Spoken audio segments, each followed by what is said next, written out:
bah, je parle simplement de ton raisonnement bayésien, là, du charabia, de ce que tu donc vends, pour prouver, de me dire, ta question, c'est de savoir, est-ce que j'aime ce contexte ou ce contexte-là? Il n'y a pas de souci. Il n'y a pas de Est-ce que j'aime la glace ou est-ce que j'aime les crêpes? Bien sûr, bien sûr. Toi, c'est ça. Dis-moi, donc la seule manière pour moi de dire Tu vas te que cacher Allah au n'est Canada, pas un Dieu, la seule manière pour moi de dire que Allah n'existe pas ou qu'Allah n'est pas un Dieu, Oui, c'est de prouver qu'un Dieu n'existe pas. C'est ça. C'est la phrase que tu as dite, non? Non, ta seule raison et ta seule chance de pouvoir remettre en question le Coran, c'est de prouver que Allah n'existe pas. Or, tu ne peux pas que Allah ou que Dieu n'existe pas, parce que tu as dit que Dieu n'existe pas. D'accord, que Dieu, ok, si tu veux, allez. Comme on parle. Non, c'est pas si je veux. Dis-moi ton argument, parce que je vais rebondir sur ton argument. Il n'y a pas si tu veux. On va définir l'être nécessaire par Dieu ou par comme tu l'appelles ou comme tu veux, un être nécessaire. C'est moi l'être nécessaire. En tout cas, ici sur le stage, c'est moi. Non, toi, t'es un être qui est voué à disparaître comme tout le monde, donc tu n'es pas nécessaire. Mais pour le moment, je suis nécessaire sur ce live. Pour le moment, je suis nécessaire dans ce live. Donc, c'est la seule façon pour moi de discréditer Allah. C'est de prouver que Dieu n'existe pas. Donc, si je n'y arrive pas, donc Allah existe. Dis-moi, mon pote, l'être humain a imaginé et a créé de sa propre intelligence et imagination des centaines de milliers de dieux. Donc, eux aussi, ils existent. Si on ne prouve pas que Dieu n'existe pas. Bien sûr que non. Tu sais très bien que non. Ça veut dire que le dieu de Zéoclo, qui s'appelle Apophis, il existe aussi. Si je n'arrive pas à prouver que Dieu n'existe pas. Ça, et mon pote, c'est le béaba de la logique et de la rationalité. Il y a un principe qui s'appelle... Pourquoi tu parles des textes alors, Jack? Justement, je t'ai dit pourquoi je parle des textes. Jack, alors. Par raisonnement bayésien. Je t'ai déjà répondu. C'est pas parce que tu n'as pas compris que ce que je dis n'a pas de sens. Tu n'as juste pas compris. C'est pas grave, hein, ça arrive. Moi aussi, il y a beaucoup de choses que je ne comprends pas. Mais ça, je le sais, t'inquiète, pas besoin de me le dire. Merci, il n'y a pas de souci. Donc, je te disais un principe dans la rationalité qui s'appelle la charge de la preuve. C'est-à-dire, c'est celui qui affirme quelque chose qui doit apporter la preuve. D'autant plus que s'il affirme quelque chose d'extraordinaire, ces preuves qu'il doit apporter doivent être plus que ordinaires. Il y en a même certains qui disent qu'ils doivent être plus que extraordinaires.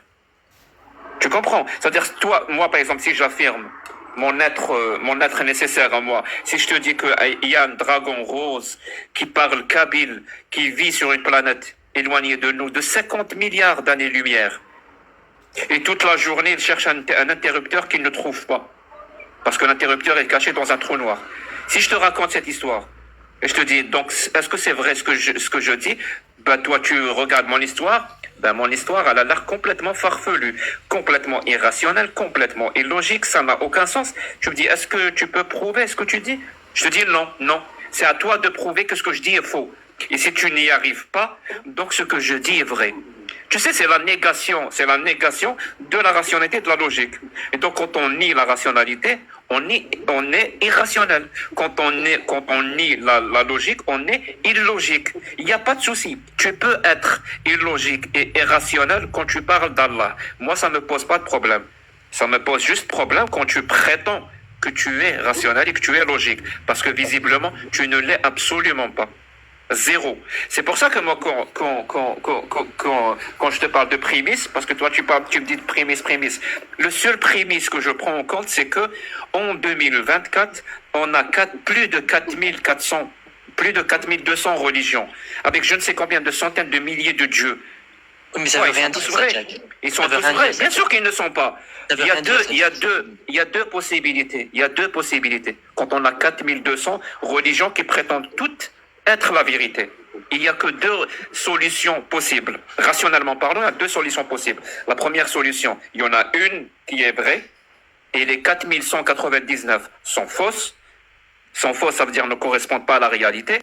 Et la deuxième solution, c'est les 4200 sont fausses. Ça aussi, c'est une solution rationnellement acceptable. Donc toi, ta religion à toi, elle fait partie des 4200, que tu le veuilles ou non. Et comme les 4200 religions, elles prétendent. T'as remarqué que quand tu parles, toi, je te laisse finir tes phrases et tout. Parce que moi, ça me dérange pas ce que tu dis. Moi non plus, tu me déranges absolument pas, Jack. Alors, de me couper la parole dans ce cas-là. Est-ce que quand tu dis que l'islam... fait partie de ces 4200, est-ce qu'elle fait partie des 4200 potentiellement fausses ou des 4200 Et tu sais quel est le point, Qu'est-ce que tu affirmes, Jack? commun. Qu'est-ce que tu affirmes? Est-ce que tu énonces un doute ou est-ce que tu énonces une vérité? Est-ce que tu dis que l'islam fait partie des 4200 fausses religions ou est-ce que tu dis que l'islam fait partie Je des te dis, il y a deux solutions possibles. Il y en a une qui est vraie et les 4199 sont fausses. Et la deuxième solution, les 4200 sont fausses. Donc on va aller voir ces religions-là, quand elles prétendent être vraies, qu'est-ce qu'elles utilisent comme argument? Le problème, c'est qu'elles utilisent vraiment, elles utilisent toutes, sans exception, les mêmes arguments. Des arguments complètement claqués au sol. Que des sophismes, que des paralogismes, que des prémices complètement pas vraies, ça veut dire pas du tout prouvées. Elles utilisent toutes la même méthodologie.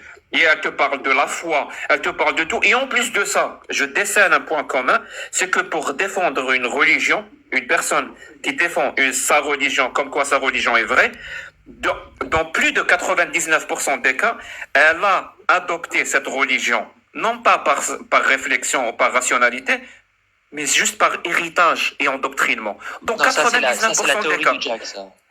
Dans 90... prouve-moi que c'est faux. Toi, tu es musulman? Moi, c'est vrai, c'est toi qui affirmes, tu as la charge de la preuve. Toi, tu es musulman? C'est pas ton problème, tu as la charge de la preuve, tu l'affirmes. Tu es musulman. Est-ce que tes parents sont musulmans? Non, ils le sont pas. Voilà. C'est vrai? C'est vrai. Comment Alors, dis-moi, tes parents, c'est des koufars. Vas-y, dis-moi. Non, Jack. Vas-y, dis devant tout le monde que tes parents sont des koufars et qu'ils vont aller brûler en enfer. Dis-le, on t'écoute. Dis-moi, qu'est-ce qui te permet de venir à un tel raisonnement? Il faut pas mentir. Parce que si tu es obligé de mentir pour avoir raison, ou pour défendre ta cause, ça veut dire que tu peux pas la défendre en utilisant la vérité. Et si tu ne peux pas défendre ta cause en utilisant la vérité, à quoi bon défendre ta cause? À quoi bon défendre ta cause? Pourquoi est-ce que tu fais subir à ta mère un fils koufar? Pourquoi? Pourquoi ta mère, est-ce qu'elle possède un fils koufar? Karim. Pourquoi? Ouais. Pourquoi tu parles de mes parents?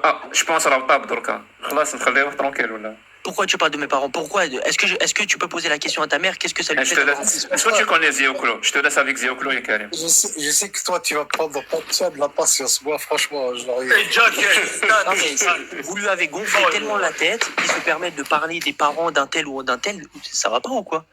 Moi, on est en train de parler concrètement de qu'est-ce qui te permet de définir que sur ces quatre religions que tu cites. Non, attends, t'inquiète. On va faire ça. Allez. you're done, mon pote, you're done. Oula.